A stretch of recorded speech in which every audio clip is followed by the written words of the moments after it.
Hi guys, it's me. Hope you're having a good Tuesday. Right now I'm at the Nigerian High Commission, as you can possibly see, and I am disgusted, I'm ashamed at the service, the treatment, the inefficiency, the lack of customer service. The whole system has broken down here. I came in January to renew a Nigerian passport, and I was informed that I should come at the end of the month. The collection date on my form says the 1st of February, and so obviously it's 4 weeks later. You would expect that it'd be done because that's what is on the form. Now, I'm getting here, I was met by a security man who would not disclose his name or anything. Well, he claims he's not security, he just says he's a worker, and he said that my passport is not ready. He can't give me a definitive date.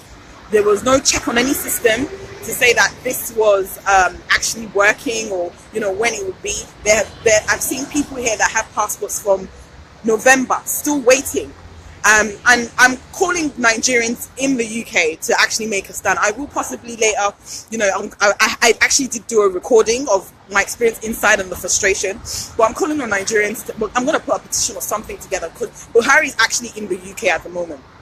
And I find it very dumbfounding that, the president is here, but the inefficiency of this place, that it's supposed to be a representation of the country. Well, it is a representation really, isn't it? Because it's horrendous. But I mean, there's no changes. There's no changes. This is the second or third time I've come in here to renew. And it's like it gets worse each time I come. And I just don't understand how the inefficiency and ineptitude, the lack of customer service. So, I'm just letting people know, if you have a Nigerian passport to come collect, don't waste your time right now.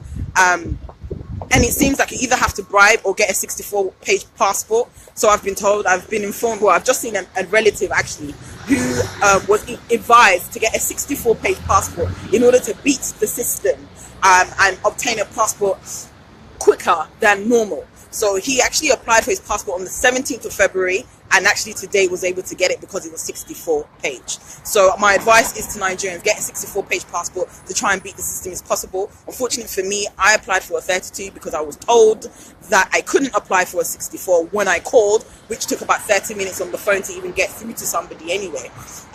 But there's also this ageism factor of Agbalagbas getting treated different, or who and all this kind of other stuff. And there's major corruption here, and it needs to change. It has to change because we can't continue like this. There are parents with their children in there, frustrated. People that have children, they need to get around and travel. People have taken time off their jobs. There's no compensation or reimbursement for the travel that people are having to make to come down here. It is ridiculous. It is ridiculous. I mean, I'm coming from Luton, but I've met people coming from Kent. I've met people coming from Reading. This inefficiency has to stop. It is not right. It is not proper.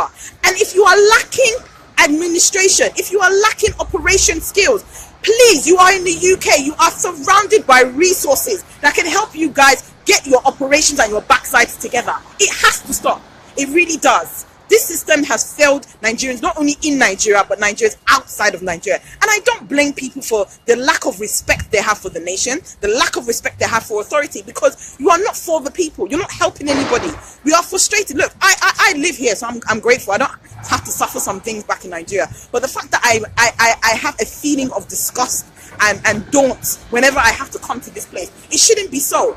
I have an electronic passport, but yet I'm still having to come in physically to do some things. Surely you guys should have my details, my biometrics already that it doesn't require. Doing a British passport does not require all of this. So I'm just putting it out there, guys. If you have a passport that you're trying to get, don't waste your time. At least I think you should give it about another month after the collection date, or 2 months after the collection date, because the inefficiency here is actually terrible. And I'm just putting it out there. So, I wish you guys a great Tuesday. And we need to do something. It has to stop. I know that Kanuk is supposed to be a representation for Nigerians and to be able to speak to the High Commission. So we need to start talking to Kanuk, because they have people that know people that do things, are supposed to do things, but they're not doing things. So we need to start getting our acts together, because it's affecting everyone. It's affecting people's children. People are taking their children out of school to get things done that can't be done. I mean, this is ridiculous. People are taking time off work to come here, transportation fee. I mean, it's ridiculous. And if you are not able to provide a service, do not take people's money. A Nigerian passport is more than a British passport, which is ridiculous. And then they take an extra £20 postal order fee, which nobody actually gives you reason as to what that postal order is for, which I've been told actually is to line their pockets. So are you telling me there's bribery operating in this place, and yet there's still inefficiency with that bribery? Come on, something's got to be done. Well, I wish you guys well. I'm going back to Luton to chill and write up my thoughts, because this is just absolutely ridiculous. Take care, guys.